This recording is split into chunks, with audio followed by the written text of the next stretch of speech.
Sua mãe provavelmente já te disse.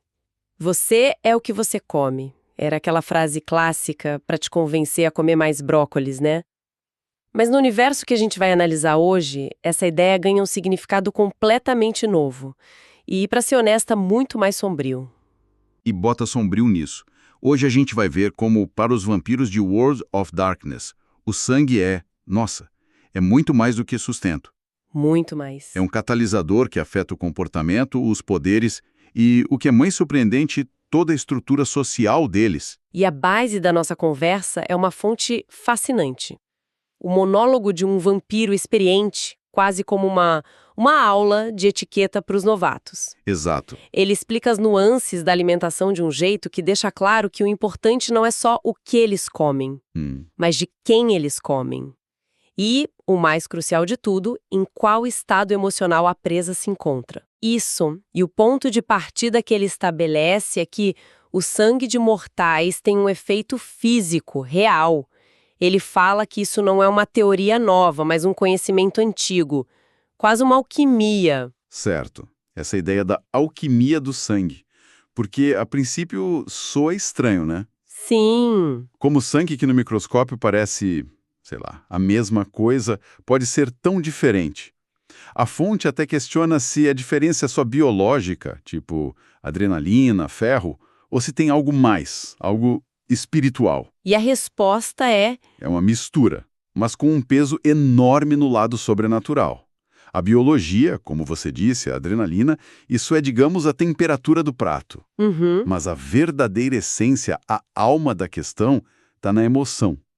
A alquimia aqui é a arte de entender e extrair essas essências emocionais que ficam impregnadas no sangue. Espera aí, a fonte realmente descreve o gosto. Porque é fácil falar de raiva, mas como isso vira sabor? É mais salgado, amargo, o que ele diz? Sim, e os exemplos são muito vívidos. Ele descreve o sangue de alguém apavorado, com o coração a mil, como algo quente, elétrico, com um gosto metálico forte por causa da adrenalina. Nossa! Já o sangue de alguém dormindo tranquilo seria mais suave, quase adocicado, sabe? Com uma consistência mais uniforme. A diferença é palpável, não é só uma metáfora. Entendi. É uma gastronomia do medo, então? E existe algum sistema para categorizar isso? Sim, e é aqui que a coisa fica fascinante. Para organizar essa ideia, o vampiro do monólogo resgata a antiga teoria grega dos 4 humores e aplica ela no paladar vampírico. Ah, claro. Cada humor corresponde a um estado emocional da presa e, claro, a um sabor, uma textura e um efeito único. Ok, agora ficou interessante de verdade. Me fala quais são esses sabores de alma. Primeiro tem o colérico. É o sangue de alguém com muita raiva, ódio.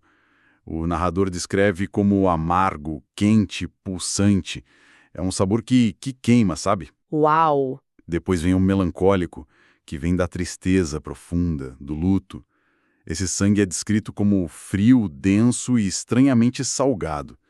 Como se a pessoa tivesse chorado para dentro. Salgado, por causa das lágrimas, imagino.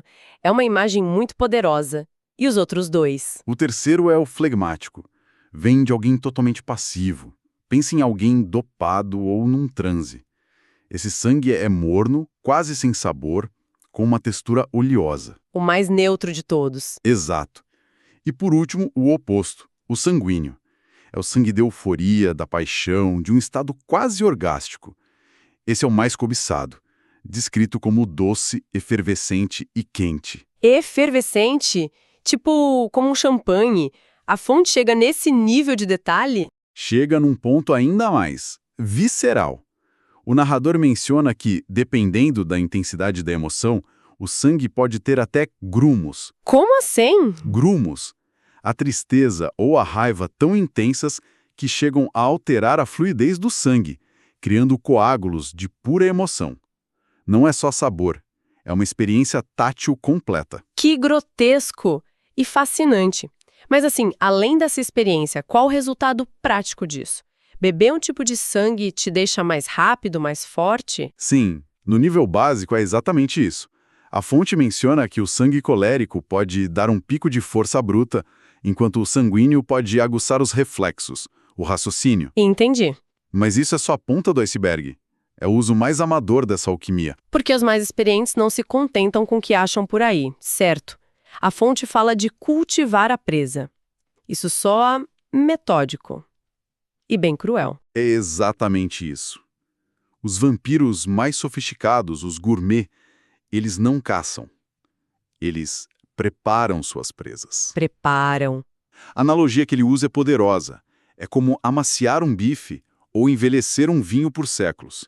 Eles induzem emoções específicas na vítima por dias, semanas, para refinar e intensificar aquele sabor. E que tipo de implicação isso tem para o vampiro? Imagino que torturar alguém por meses por uma refeição melhor tem um custo. O conceito de manchas na alma parece bem sério. É um custo altíssimo. Em World of Darkness, os vampiros lutam para manter o que resta de humanidade deles. Uhum. Cada ato de crueldade corrói a sua humanidade, criando o que a fonte chama de manchas na alma. Então, existe essa tensão, o desejo pela iguaria perfeita contra o risco de se perder completamente. É impressionante o nível de detalhe. Dominar um sistema desses, entender todas as variáveis para conseguir o sangue perfeito, requer um tipo de inteligência muito específica. Sim, e essa capacidade de mergulhar fundo em sistemas complexos é algo que a gente vê muito em quem gosta de RPG. Geralmente são pessoas mais criativas, inteligentes e muito envolvidas com leitura. E essa capacidade de focar, de se aprofundar e de decodificar as regras de um sistema é exatamente o que faz a diferença na hora de se preparar para uma prova ou concurso. Totalmente. Seja para o vestibular, um concurso público, carreira militar, a prova da OAB ou a residência médica, a lógica é a mesma. Entender o sistema para dominá-lo. Se você é estudante e quer se preparar de verdade, entra agora em medcoub.com.br, baixa o app e aproveita o maior banco de questões do Brasil, com provas anteriores de todas as instituições, questões comentadas, resumos práticos, aulas completas e flashcards prontos para revisar onde quiser. E falando em decodificar as regras, essa preparação das presas é só o começo. O verdadeiro prêmio dessa caça não é só o sabor, mas como esse sabor interage com a natureza sobrenatural dos vampiros. Exato. E é aí que a alquimia vira poder. Tipos específicos de sangue com esses sabores emocionais podem amplificar ou até despertar os poderes deles, as disciplinas. Me dá um exemplo. Se um vampiro beber o sangue de, sei lá, um artista apaixonado, ele fica mais criativo? Como funciona? A fonte dá exemplos bem concretos. O sangue de animais, por exemplo, apesar de ser de baixa qualidade, facilita o desenvolvimento de poderes para controlar outros animais. Faz sentido. O sangue colérico, de alguém com raiva, alimenta disciplinas ligadas ao combate.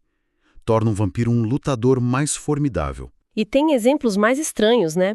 Eu li algo sobre o sangue de um dependente de ópio. Sim, e esse é um dos mais interessantes. Beber o sangue de um dependente em estado catatônico pode tornar o corpo do vampiro imune à dor. Imune à dor. Temporariamente, sim. E é crucial entender, como a fonte frisa, que não é o químico no sangue. O corpo do vampiro está morto, não processa drogas. É a emoção, a passividade. Exatamente.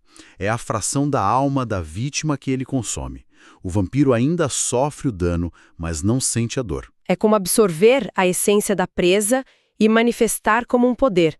A fonte cita outros exemplos. Cita: o sangue de alguém apaixonado ou de um indivíduo muito cruel pode amplificar disciplinas de presença, de intimidação, tornando o vampiro mais magnético ou aterrorizante. Claro. E isso leva a gente do individual para o social. Se existe um recurso tão valioso, é óbvio que alguém vai querer controlar e vender isso. É aí que entram os epicuristas e os alquimistas, certo? Mas a fonte descreve algo ainda mais organizado, uma estrutura chamada sistema circulatório. O nome é genial. É um trocadilho intencional e perfeito. O sistema circulatório é basicamente uma rede de tráfico de mortais. Eles identificam, sequestram e transportam pessoas com sabores específicos entre cidades. Peraí, você está me dizendo que existe um tipo de Blue Apron para vampiros, um serviço de entrega de humanos com emoções específicas sob demanda? É a analogia perfeita. Um cliente pode pedir um melancólico, de preferência artista frustrado, para a próxima sexta. E o sistema circulatório providencia. É uma logística secreta e complexa. E como os diferentes clãs usam esse serviço? Imagino que cada um tem as suas preferências. Exatamente. O historiador, os estetas decadentes, usam pela variedade. Querem provar de tudo, um prato exótico diferente toda semana. Entendi. Já os Ventru, a elite aristocrática, muitas vezes têm restrições alimentares severas. Só podem se alimentar de um tipo específico de mortal. Para eles, o sistema oferece consistência. E os Bruja, os rebeldes? Os Brujá buscam presas coléricas, cheias de raiva, para alimentar a própria fúria. Para eles, esse sangue não é uma iguaria, é combustível. Incrível como um conceito como o sabor do sangue cria uma economia subterrânea inteira. Se esse tipo de análise que vai fundo nos detalhes interessa, agora é uma ótima hora para curtir e se inscrever no canal, porque tem muito mais de onde isso veio. E vale notar que tem um contexto histórico para isso. A fonte menciona que essa prática de saborear emoções é milenar, mas foi a ameaça da Segunda Inquisição no século XXI. Uma caça global aos vampiros. Isso. E isso forçou eles a serem muito mais discretos. Ah, então a necessidade virou uma virtude. Ou um vício, no caso. A discrição forçou o refinamento. Faz todo sentido. Exatamente. Isso levou à criação de eventos exclusivos nos Elísios, os locais seguros para eles. A fonte descreve festas onde presas com perfis emocionais únicos são apresentadas como iguarias raras. E qual seria o prato principal numa festa dessas? O equivalente a um caviar beluga? Seria o que o narrador chama de coquetel de emoções. Ele dá o exemplo máximo. Imagine uma vítima que está, ao mesmo tempo, sanguínea, porque está perdidamente apaixonada, melancólica, porque acabou de perder esse grande amor de forma trágica, Nossa! e colérica, porque agora busca uma vingança implacável. O sangue de uma pessoa assim com essa complexidade de sabores seria uma experiência incomparável. Uma obra-prima. Exato. E enquanto a elite está nesses jantares, o que os outros fazem? Os clãs menos nobres, como os Gangrel ou os Nosferatus. Estão no drive-thru. A fonte usa uma analogia parecida. Diz que eles se contentam com Happy Meal. Sério? O sangue de um transeunte qualquer pegou num beco sem nenhuma preocupação com doença, emoção ou qualquer refinamento. Isso cria uma divisão de classes muito clara, onde a alimentação é um marcador de status. O seu paladar define seu lugar na sociedade. Exato. Então, no fim, a gente volta para o começo. Você é o que você come. Só que aqui é literal e levado a um extremo inimaginável.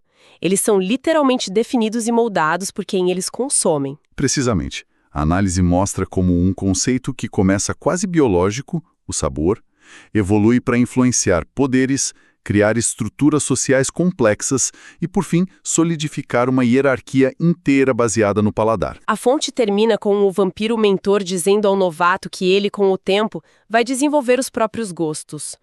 Mas depois de tudo isso fica uma pergunta, né? Se o que uma criatura consome define sua personalidade e suas habilidades, até que ponto ela ainda tem controle sobre quem realmente é? É ela quem desenvolve o gosto? Ou é o gosto que a desenvolve? Onde termina a identidade do predador e começa a da presa que ele